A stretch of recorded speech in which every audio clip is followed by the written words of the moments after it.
Hello everyone, my name is Vijay Ghore and my seminar topic is seafloor mapping. These are the content we'll see further in presentation. We all know on our earth 70% of water is present and remaining is land. We all have used Google Maps for navigation from one point to another. Basically, we have created a map of land so it made our life easier. We have mapped moon completely. We have mapped about 90%, but we haven't mapped our earth completely yet. Is it possible to map complete oceans on the earth? Yes, we can do this. And this technique is known as seafloor mapping. It is also known as seabed imaging. Here we use different techniques of imaging, and from that we create a map of seafloor. Next question comes to mind. Why do we need to map seafloors? Really, is there a need to do this?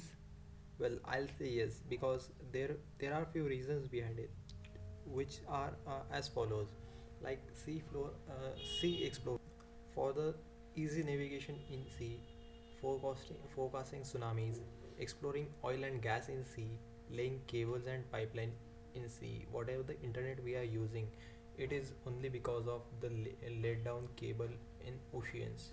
Next is in uh, searching search in missing things. We all know the example of Titanic, which sank down in 1912. It took very long time to search that Titanic.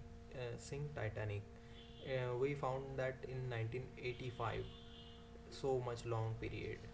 If we take a recent example, that is Malaysian airline flight MH370, which took off fro- which took off from Kuala Lumpur, and its destination was Beijing.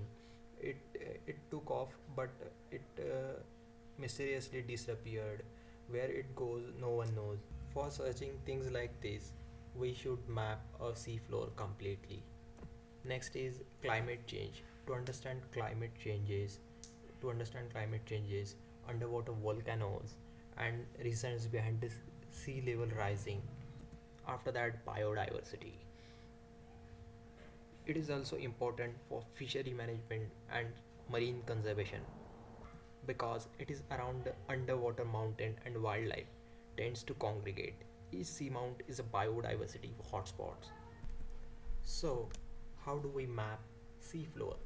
There are various techniques like single beam echo sounder, multi beam echo sounder, satellite derived bathymetry, light detection, and ranging. These are all the previous techniques which were used. What are the current scenarios? In current scenario, we can see first image there is underwater vehicle which is used to map seafloor. Like in second image shown, this mapped seafloor, it will look like this. The organization JEPCO and Nippon Foundation have launched a project called Seabed 2030. They have aimed to map complete seafloor till 2030. JEPCO is General Bathymetric Charts of Ocean, and Nippon Foundation is from Japan. So currently they have mapped 20% of the ocean till the date. Software plays a very important role in post processing of data, the processing of raw multi-beam data into high quality data product. Like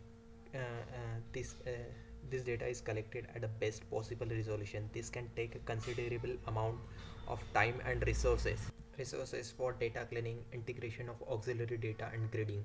Multiple efforts are underway to accelerate this process, especially with regards to an ever increasing data volume. With adequate data density achieved by overlapping survey lines, statistical filters can be used for automated data cleaning to identify and exclude outliers, but with a marginal time benefit. Modern bathymetry processing software of all offers some level of filter and automation, but the careful human review of product is still needed.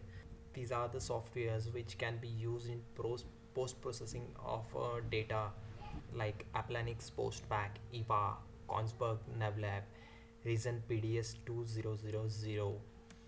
So we can conclude that we will get to know more about the secrets hidden in ocean.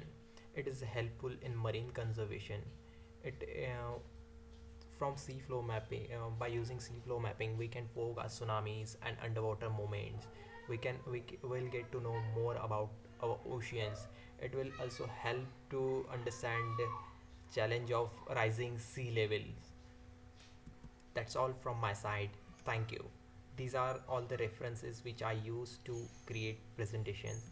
Thank you.